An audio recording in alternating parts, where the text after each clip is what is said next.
I don't want anybody to come back to me this time around and say, why didn't we know?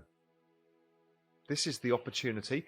And what's really unique about it, you can be a construction worker from India living in Dubai and put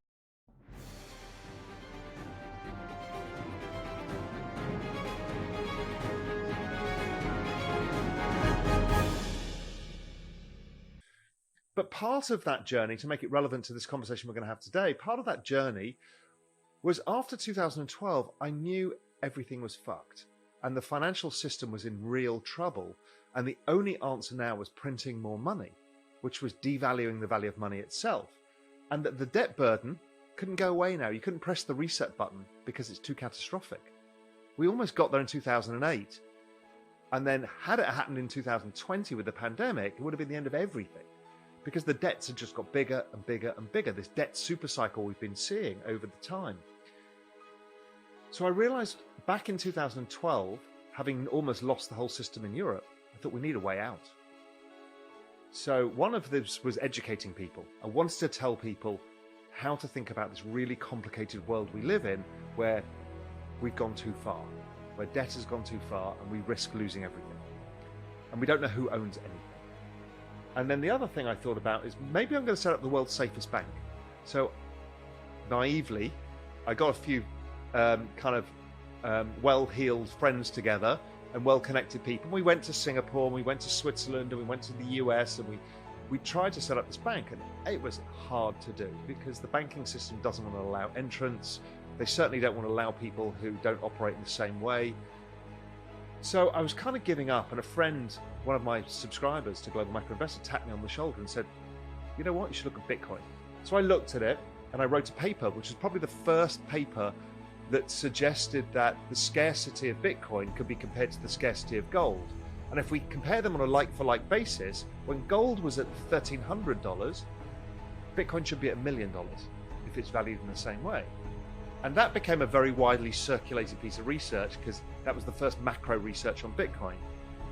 And then I started investing in 2013. I bought it for the first time, went up 100% in a month. I'm like, holy shit, what's this? This is not normal. I sold it again. I thought, I need to think about this. I then rebought it and held it all the way through until 2017. Sold it like a genius. I'd made 10x. I was like the hero, I was punching the air, and then it went up another 10x after that, and I felt like an idiot. But, you know, so is life. And then eventually, I think of things in these kind of big macro trends, how the world interacts, and particularly around business cycles. You know, when the economy goes up, the economy goes down. We know that when the economy goes down, it's weakening, bad things happen. It was already weakening in 2019. We were headed towards recession anyway. Then a pandemic comes. So my macro training teaches me to join the dots. Okay, so with this pandemic's coming, we're seeing that it's going to probably shut down the world. I saw that really early. I was really lucky and made some other investments around that.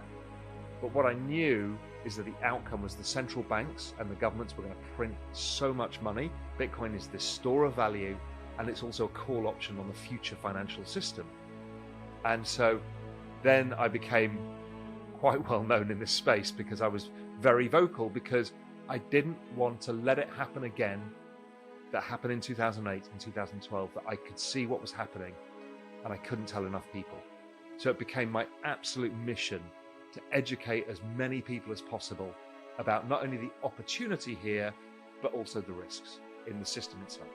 Why gold? Gold you can't destroy. It's an element that you can't destroy. So therefore it has longevity, because almost all other metals erode in some way, shape or form. And most other assets. Diamonds, yes, but there wasn't enough of them, and now we can create diamonds synthetically. But gold was expensive to get out of the ground. There was kind of a known amount of it, and it was hard to get. So there was a restricted supply of gold that came onto the market every year. And every piece of gold that got mined could never be destroyed. It could be lost, but really, mostly, it would just remain in circulation. So that has what's known as a stock to flow. So there's a stock of stuff that is already mined, that's available. And then there's a small amount that comes onto the market every year. And so what you know is, therefore, if you want to buy gold, and a lot of people want to buy gold, the price goes up because there's not new gold, so you have to buy it from you. So if I want to buy your gold, Spencer, you can say, well, at what price? So that's why gold became an anchor for pricing. Bitcoin comes along and it basically does this but via technology. So you now can't increase the amount of mining because you've suddenly found a new mine in Papua New Guinea. There's it's a fixed number produced by mathematics that is impossible to change. So you know exactly the supply and you know exactly the stock. So now you've created something with scarcity, and because it's digital, it can never be destroyed because it's on the blockchain. The blockchain is basically a system of record. Normally, if we record something, if I sell you something, there's a ledger that says, I bought, you sold. But blockchain goes, I bought, you sold, and all of these people will confirm it. So that cannot be changed. So we don't go to court over it, it's just proven on the blockchain. So that solves gold in a way that was more useful for the current age, because we've now got the internet. You know, we've all bought and sold gold and it's a pain, and you don't physically own it, and if you do, where do you store it in your house? And it's clunky and it's big and it's not easy to make a payment for a coffee or a car. I mean, I can do it, but it's not easy because we have to agree on the price of gold, all of this stuff. And along comes Bitcoin and solves that. So, you know, I just got off the phone to the founder of WazirX, who is the Indian crypto exchange. And Indians are the third largest adoption of crypto now, because they intuitively get it. Their population is now on average 26 years old. So these are millennials ruling India. They've grown up with gaming. They've grown up with digital stuff. So here they go. They look at their parents with their gold stash, thinking, oh, my mum's got all these gold bangles. What's the bloody use? But if I have Bitcoin, I can store it, I can transfer it, I can use it all the time, and it gets around the issue of the Indian rupee devaluing, it gets around the rising prices. It's perfect for that generation. So India is going to be a vast market for this, because Indians intuitively understand store of value. So we've had some big changes of these gigantic networks in our lives that are very new. It's driven by computational power. So first, computational power and silicon chips, they all kind of take off slowly and then they start going crazy, like the adoption of home computers. But that took 20 years. Then mobile phones came along, and that took, I don't know, 15, 20 years before it really got adopted in massive scale because it was expensive, everything else. Then the internet comes along. This is the fastest adoption of any technology the world has ever seen. So we go back to 1997. There was 150 million users of the internet. And that network of people was growing at 63% a year. The world has never seen anything adopted this fast. Wind forward to today, there's 150 million users of cryptocurrencies. That network is growing at 113% a year. It's twice the speed of the internet. We have never had a technological adoption like this in all human history. Networks are valued in a different way to other things. They're valued by what's known as Metcalfe's law. Metcalfe's law states the value of a network is basically the number of people on the network, users, in this case cryptocurrency owners, and then the number of interconnections, applications, and other stuff. So if you think about, my phone, right? When we first got a mobile phone, I could call you. Now it's a computer, right? The number of applications and everything else. So the value of all those mobile phone networks added together, plus Apple and everything else, is mind-blowingly big. So the value of crypto is really interesting because this is a network of money. We've seen these network models before, like Facebook. So Facebook is a big network. It's valued according to Metcalfe's law. But the difference with Facebook is we as users only get the benefit of the likes and the comments and connecting with our friends and family, or using it for business. And Facebook shareholders made all the money. When you create a network of money,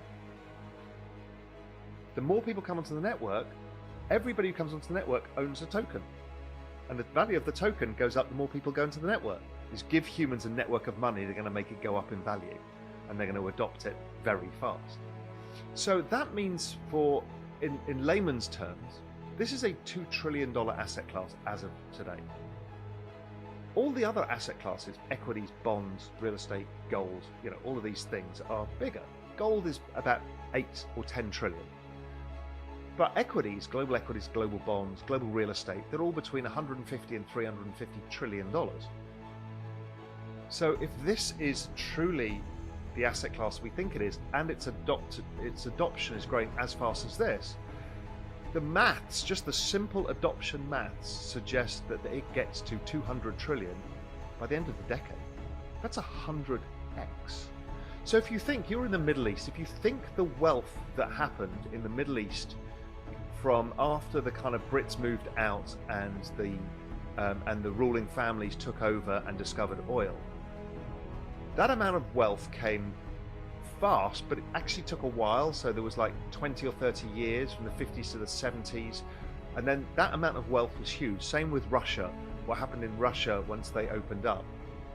What we're doing here is going to create something much larger, totally global in scale, that allows people to make enormous amounts of money as we completely change the world's financial system and the world's business models. I don't want anybody to come back to me this time around and say, why didn't we know?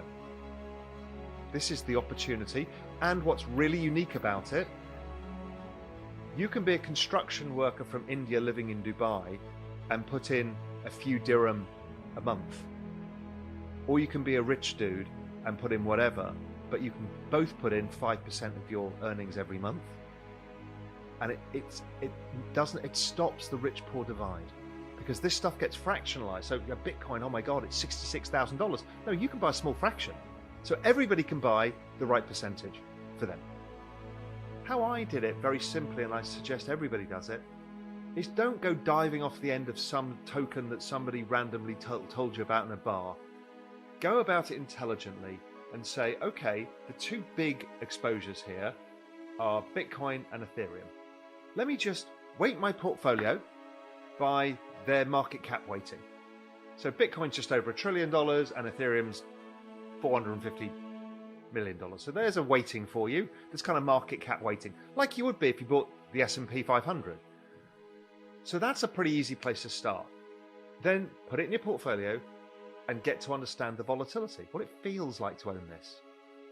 Because you haven't had an asset class like this before that's so volatile. So you're going to have to learn to fight your own psyche, which is panicking when it goes down, getting euphoric when it goes up. You have to realize it's a long-term investment, because we're talking about something that's going from 2 trillion to 200 trillion over 10 years, that you need to not think about, much like stuff in your retirement account you don't think about, and let it grow.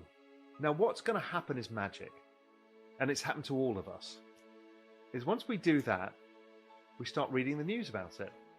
Why did it go down? Why is it going up? What's going on here? Oh, that's interesting. Oh, but what does this new token do? Oh, that's interesting, because that's a bit different to this one. And before you know it, you learn by osmosis.